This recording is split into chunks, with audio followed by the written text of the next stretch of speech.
हे good evening all. मैं पवन पारसी और आपका स्वागत करता हूं हमारी अपनी चैनल कोर एप्टी पे। तो अब तक हम देख चुके हैं number system, divisibility theorem, HCF and LCM और सबसे मेन रिमाइंडर थ्योरम। ये सब हम कवर कर चुके हैं। तो आज हम कवर करने जा रहे हैं टाइम एंड वर्क, जो कि अपने आप में एक बहुत ही इंपॉर्टेंट कंसेप्ट है, एक इंपॉर्टेंट चैप्टर है। आप अगर कोई भी एग्जाम लोगे तो उसमें टाइम एंड वर्क पे क्वेश्चन आते ही है। तो अब हम क्या करने वाले, बहुत ही सिंपल वे में, जैसा कि अभी तक हमने पढ़ चुके हैं सिंपल वे में, टाइम एंड वर्क भी एक सिंपल वे में हम पढ़ने वाले। इतना सिंपल कि आप अगर हमारे जो टाइम एंड वर्क के जो पार्ट है, 1, 2 या फिर 3 जितने भी हम बनाने वाले, अगर वो पूरा देखोगे ना तो टाइम एंड वर्क का ऐसा कौन सा भी एग्जाम्पल नहीं होगा कि आप टैकल नहीं कर पाओगे या फिर सॉल्व नहीं कर पाओगे। तो टाइम एंड वर्क बेसिकली क्या होता है कि कितने टाइम में आपने कितना वर्क किया या फिर कितना वर्क के लिए हमें कितना टाइम लगा, ये वाइस वर्सा होता है। अगर आपको एक रूम साफ करनी है और आप अकेले हो तो सपोज आप 4 घंटे लगा रहे हो, तो ये क्या हो गया, आपने एक रूम 4 घंटे में साफ की, एक टाइम एंड वर्क का एक एग्जाम्पल हो गया। ठीक है। और आप लड्डू बना रहे हो, वो भी एक एग्जाम्पल हो गया। आप साफ सफाई कर रहे हो, वो भी एक एग्जाम्पल हो गया। आप वॉल पेंटिंग कर रहे हो तो कितने देर में आप कितना पेंट कर रहे हो, वो भी एक एग्जाम्पल है। आप कुछ भी काम कर रहे हो, कुछ भी, उसमें टाइम लगता ही है और उसके हिसाब से टाइम एंड वर्क का हमारा कंसेप्ट होता ही है। अब चाहे नहा रहे हो तो भी एक हो जाएगा टाइम एंड वर्क का कंसेप्ट, कुछ भी कर रहे हो तो भी वो एक टाइम एंड वर्क का कंसेप्ट हो जाएगा। तो अब हम करने क्या वाले, इस चैप्टर में कुछ अजम्पशन किया हमने या फिर कुछ सिंबल लिए जो कि पूरे चैप्टर में हम यूज करने वाले, और उसी मेथड से अगर आप सॉल्व करोगे तो आपका ऐसा कोई भी एग्जाम्पल नहीं होगा कि आप टेकल नहीं कर पाओगे। तो पहले हम लेते हैं डब्ल्यू हमने लिया है वर्क के लिए, टी हमने लिया है टाइम के लिए, एम लिया है हमने, मैन लिखा है मैंने वहां पर, मैन पावर भी लिख सकते हो आप, दोनों भी सेम ही है, और आर होता है हमारा रेट। तो आप अगर एक काम कर रहे हो, सपोज आपके पास एक रूम है, उसको क्लीन करना है, 1 घंटे में करना है, और आप अगर 1 घंटे में आधी रूम क्लीन कर पाते हो तो आपको क्या होता है, टाइम ज्यादा चाहिए। तो बेसिकली कंसेप्ट क्या है, जितना ज्यादा टाइम होगा उतना ज्यादा हमारा वर्क बढ़ेगा, और जितना कम टाइम होगा उतना वर्क हमारा कम होगा। इसलिए वर्क जो है टाइम पीरियड पे डिपेंड है। मैंने वहां पर टाइम लिखा है, आप टाइम पीरियड भी बोल सकते हो। तो सेकंड आता है मेन या फिर मैन पावर या फिर एम। तो अगर आप एक रूम क्लीन कर रहे हो, तो अगर आप 4 घंटे में एक रूम क्लीन करते हो, ठीक है, और अगर आपके साथ और एक बंदा है, ना, तो क्या होगा, आप 2 घंटे में ही रूम क्लीन कर पाओगे। तो उससे फायदा ये होगा कि जितना हमारा मैन पावर बढ़ेगा उतना हमारा वर्क जो है फास्ट होगा। मतलब वर्क जो है मैन पावर पे भी डिपेंडेंट है। ओके, आप 2 लोग हो, टाइम कम होगा। अगर आप 4 लोग हो तो और टाइम कम होगा। क्यों? क्योंकि अगर आप अकेले हो तो आपको पूरा पोर्शन कवर करना है, और अगर आप 2 लोग हो तो आप 50-50 पोर्शन कवर कर सकते हो, तो आपका टाइम जो है बच जाएगा। और अगर आप 4 लोग हो तो 25% आप पोर्शन कवर कर सकते हो, इसलिए और थोड़ा टाइम हमारा कम होगा। एक पोर्शन जो हमने किया हुआ हम परसेंटेज में और देखने वाले। तो थर्ड आता है रेट।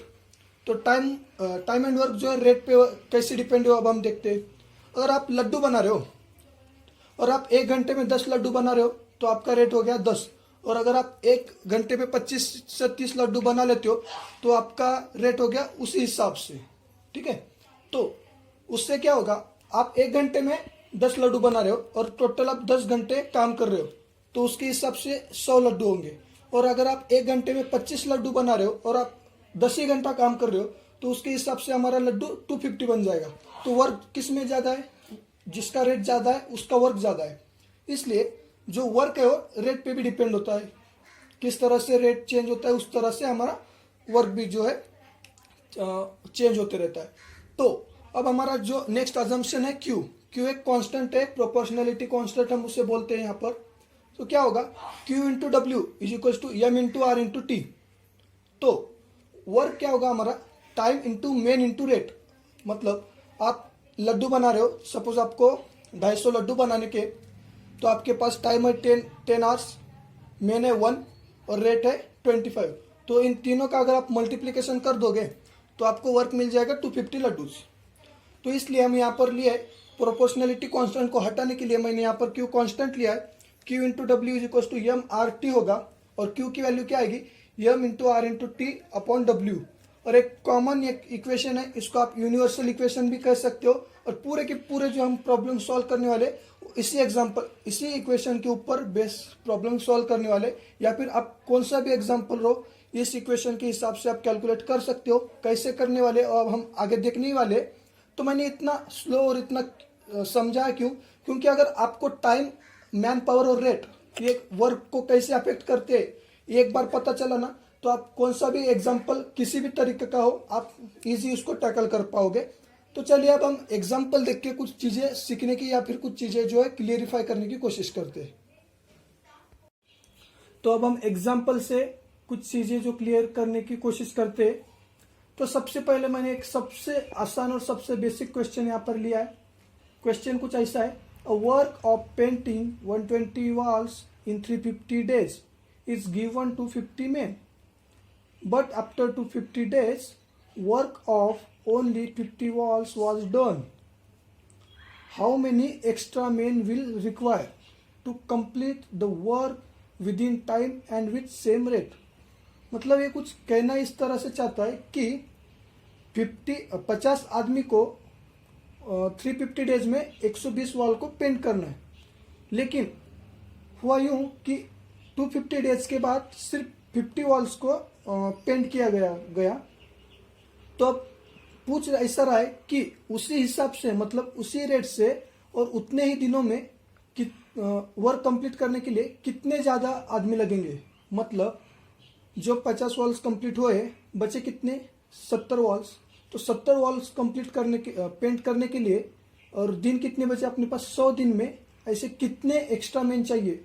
वो 50 तो है, लेकिन कितने एक्स्ट्रा मैन चाहिए वो हमसे पूछा है। मैं और एक बार आपको बताता हूँ, 350 दिन में 120 वॉल जो है पेंट होनी चाहिए थी 50 आदमियों के जरिए, लेकिन हुआ यूं कि 250 दिनों के बाद सिर्फ 50 वॉल का ही काम पूरा हुआ। तो बचे हुए 100 दिनों में जो रेट से आदमी लोग काम कर रहे थे उसी रेट से हमें और कितना ज्यादा आदमी लोग चाहिए कि वो काम 100 दिन में कंप्लीट हो जाए। तो हमने एक कंडीशन बनाई है गिवन में। तो पहली कंडीशन कुछ इस तरह से है, 120 वॉल्स है, 50 मेंस है, 350 डेज है और इसका रेट हम R1 अज्यूम करते हैं। मैंने थोड़ी देर पहले ही बताया था कि हम कुछ चीजें अज्यूम करने वाले जिससे कि हमारा जो प्रॉब्लम है बहुत ईजी हो जाए। तो यहाँ पर पहली कंडीशन तो उन्होंने दी है, दूसरी कंडीशन भी उन्होंने दी है कि 50 वॉल्स का काम 50 आदमियों के जरिए 250 डेज में हुआ है। तो W1 हम 50 मानते, M1 हम 50 मानते और 250 डेज हम टाइम पीरियड मानते और ये जो वर्क हुआ है उसका रेट हम R2 मानते। तो इसके हिसाब से अब हमें कुछ इंफॉर्मेशन खुद से बनानी पड़ेगी। जैसे कि अब देखिए 120 वॉल्स में से 50 वॉल्स का काम हो गया, बचे कितने, 70 वॉल। तो हमने कंडीशन 3 भी बनाई कि 70 वॉल से, तो हमें पूछा क्या गया कितना मेन एक्स्ट्रा चाहिए। तो हमने एक्स मेन जो है एक्स्ट्रा अज्यूम किए और उसको हम 50 प्लस एक्स में डाल दिया, 50 को प्लस में एक्स डाल दिया तो हमें एक्स्ट्रा मेन मिल जाएंगे। और बचे कितने दिन है, 350 में से 250 माइनस कर दिए तो हमारे पास 100 दिन बचते हैं। ठीक है, आपको एक कंडीशन समझना बहुत जरूरी है। मैं और एक बार आपको फास्ट में रिपीट करता हूँ, 120 वॉल 50 आदमी और 350 दिन क्वेश्चन में दिया गया है, लेकिन 250 दिन के बाद 50 आदमियों ने 50 वाली कंप्लीट किया। तो बचे हुए दिनों में उसी रेट से पूरे 70 वॉल को हमें कंप्लीट करने के लिए कितना मेन ज्यादा लगेगा वो हमें फाइंड करना है। बहुत ही बेसिक जो है वो प्रॉब्लम है। तो अब भी हमारा जो कॉमन इक्वेशन बना था M1R1 T1 अपॉन W, उसके लेते हुए हम कुछ इस तरह से लिख सकते हैं M1R1 T1 upon W1 is equal to M2R2 T2 upon W2।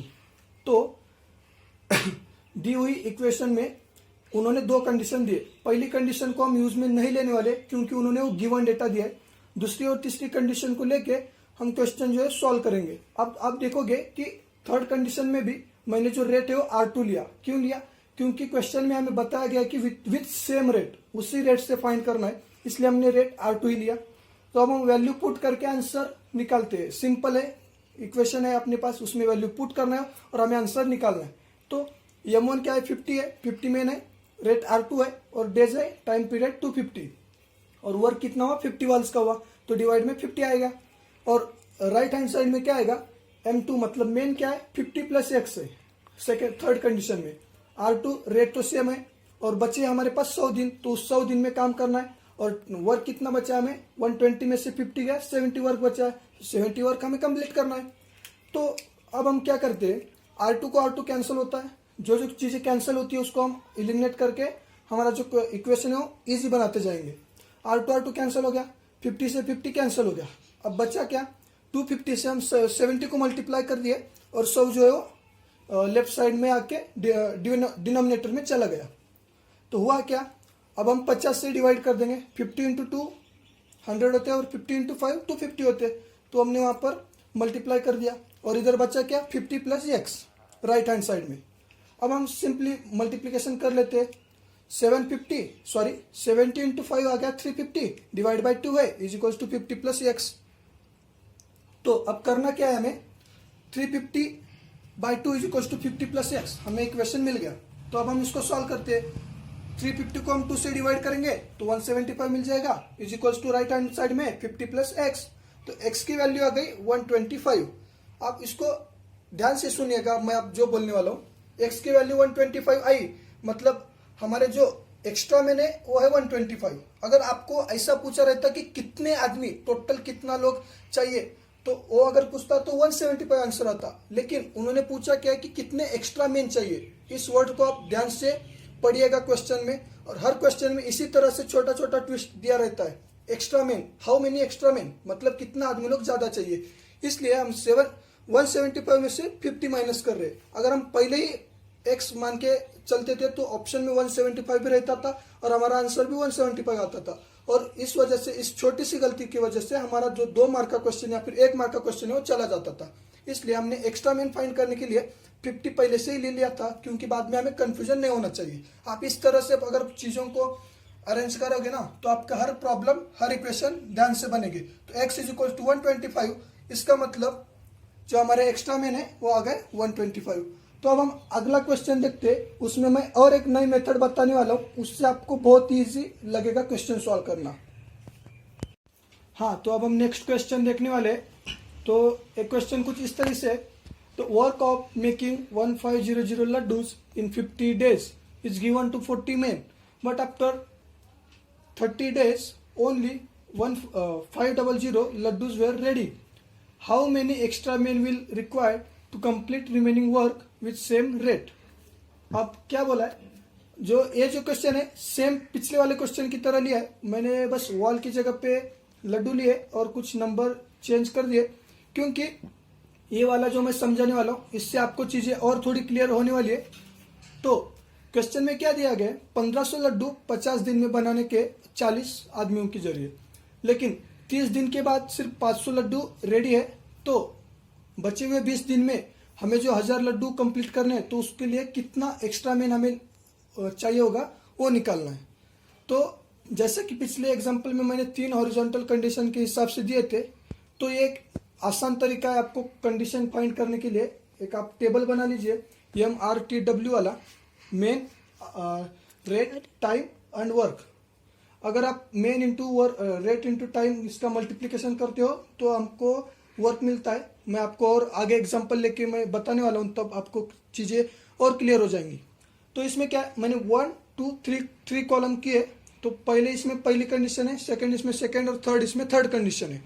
तो क्या करना है आपको, पहले क्या बोला उन्होंने 40 मेन से रेट R1 सपोज हमने अज्यूम कर लिया और 50 डेज है, तो हमें क्या करना है 1500 लड्डू बनाने हैं। अब सेकंड कंडीशन भी उन्होंने दी है कि 40 मेन है, लेकिन R2 रेट से 30 दिन में सिर्फ 500 लड्डू बने, तो बचे हुए 20 दिन में हमें 1000 लड्डू कंप्लीट करने के लिए कितने एक्स्ट्रा मेन चाहिए वो हमें फाइंड करना है। ये तो कॉमन सेंस से हम एग्जाम्पल से या फिर क्वेश्चन से समझ लेंगे। तो मैंने थर्ड कॉलम में, अब थर्ड कॉलम ही सबसे इंपॉर्टेंट है इस टाइप के क्वेश्चन के लिए। तो देखिए थर्ड कॉलम में मैंने क्या किया, 40 प्लस एक्स। पहले 40 क्यों लिया, क्योंकि बाद में हमें कंफ्यूजन नहीं होना चाहिए। अगर आप सिर्फ एक्स कंसिडर करते हो ना तो बाद में आपको कंफ्यूजन होगा कि एक्स की जो वैल्यू है वही एक्स्ट्रा मेन की वैल्यू है और वो जो वैल्यू है ऑप्शन में जरूर होगी। तो हमें क्या करना है, सिर्फ एक्स्ट्रा मेन फाइंड करने हैं। तो इसलिए मैंने 40 प्लस एक्स लिख दिया। तो एक्स क्या है, एक्स्ट्रा मेन है। रेट क्या है, सेम रेट से फाइंड करना है, इसलिए जो पहली सेकंड कंडीशन का रेट था वही थर्ड कंडीशन का रेट हो गया। अब क्या है, तो 50 में से 30 दिन गए, 20 दिन बच गए। और वर्क में देखिए 1500 में से 500 लड्डू हम बना चुके हैं, तो 1000 लड्डू बच गए। तो हमें इतने बनाना है। इसलिए आप अगर कॉलम के फॉर्म में लिखोगे ना तो आपको चीज़ें बहुत ही जल्दी क्लियर हो जाएगी। तो अब हमने किया क्या, सेकंड कॉलम की वैल्यू और थर्ड कॉलम की वैल्यू का मल्टीप्लिकेशन किया, मतलब उसको इक्वलाइज किया हमने। तो जैसे कि हमें इक्वेशन पता है, m2r2t2 upon w2 is equals to m3t3r3 upon w3। तो हमने वैल्यू पुट कर दिया पहले सेकंड कॉलम से। 40 मेन है, 30 टाइम है मतलब डेज है, रेट R2 है, और जो वर्क है 500 लड्डूज है। और थर्ड कॉलम में क्या है, 40 प्लस एक्स मेन है, 20 डेज है, और लड्डू जो है 1000 है। तो हमने इसको सिंपली कैंसिल कर दिया R2 को। फिर 5 इंटू 2 10 होते हैं, तो इसको हमने 500 और 1000 को भी 1 और 2 से डिवाइड कर मतलब सेपरेट कर लिया। तो बच्चे क्या हमारे पास 40 इंटू 30, और इधर राइट साइड का जो डिनोमिनेटर का 2 है वो लेफ्ट साइड में न्यूमरेटर में आएगा मल्टीप्लिकेशन में। तो 40 into 30 into 2 divided by right side का जो न्यूमरेटर का 20 है वो लेफ्ट साइड में डिनोमिनेटर में आ गया, डिवाइड बाय 20। अब राइट साइड में बचता क्या है, सिर्फ 40 प्लस एक्स। तो अब हम इसको भी सिंपली सॉल्व कर चुके। 40 अपॉन 20 आ गया 2, और 2 इंटू 30 आ गया 60, और 60 इंटू 2 आ गया 120 is equals to 40 plus X लिख दिया। अब ये कंडीशन अगर ध्यान में रखिए, अगर आप सपोज 40 प्लस एक्स की जगह पर आप एक्स अज्यूम करते थे कि हमें एक्स निकालना है, मतलब मेन निकालना है। अगर आपका वैल्यू आती थी 120, अगर आपके ऑप्शन में 120 होती तो आप टिक करके आ जाते थे, लेकिन आपका एक मार्क जाता था। अगर नेगेटिव मार्किंग होगी तो उसके हिसाब से भी मार्क जाते थे। लेकिन हमने पहले से 40 प्लस एक्स लिखा है, इसलिए हमें चीज़ें अंत में ऑटोमेटिकली क्लियर हो चुकी है कि एक समय फाइंड करना है, मतलब एक्स्ट्रा मेन। तो 80 जो है एक्स्ट्रा मेन रिक्वायर होंगे 20 दिन में 1000 लड्डू बनाने के लिए, और उसी रेट से। तो इस तरह से हम टाइप 1 जो है टाइम एंड वर्क का हम देख चुके हैं। अब टाइप 2 टाइप 3 आने वाले लेक्चर्स में हम देखने वाले। और आप एक बात हमेशा ध्यान में रखना, अगर आप वीडियो यहाँ तक देखे हो ना, तो टाइप 1 के जितने भी सारे प्रॉब्लम है आपको टैकल करने आ जाएंगे या फिर आपसे सॉल्व हो जाएंगे। अब करना क्या है, आपको वीडियो अंत तक देखना है। अगर आपने अभी तक पिछले वाली भी वीडियो नहीं देखे तो वो भी देख लीजिएगा, क्योंकि मैंने बहुत अच्छे से आपको मतलब इजी वे में पढ़ा है, सबको समझ आए इस तरह से। तो टाइम एंड वर्क का हमारा आज का लेक्चर यहाँ पर हम स्टॉप करने वाले।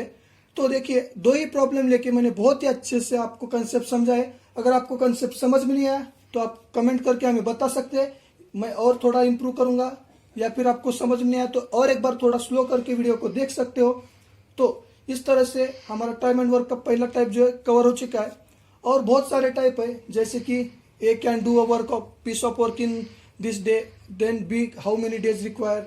ऐसे बहुत सारे जो क्वेश्चन है हम आगे लेने वाले, और बहुत सारी चीजें आपको मैं क्लियर करवा दूंगा बहुत ही ईजी वे में। अगर आपने वीडियो यहाँ तक देखा है तो वेरी वेरी थैंक यू, और आपका सपोर्ट हमें बनाए रखिए, और कमेंट करिए, लाइक करिए, शेयर करिए। अगर आपने हमारा चैनल अभी तक सब्सक्राइब नहीं किया है तो सब्सक्राइब कर दीजिए। Thank you all.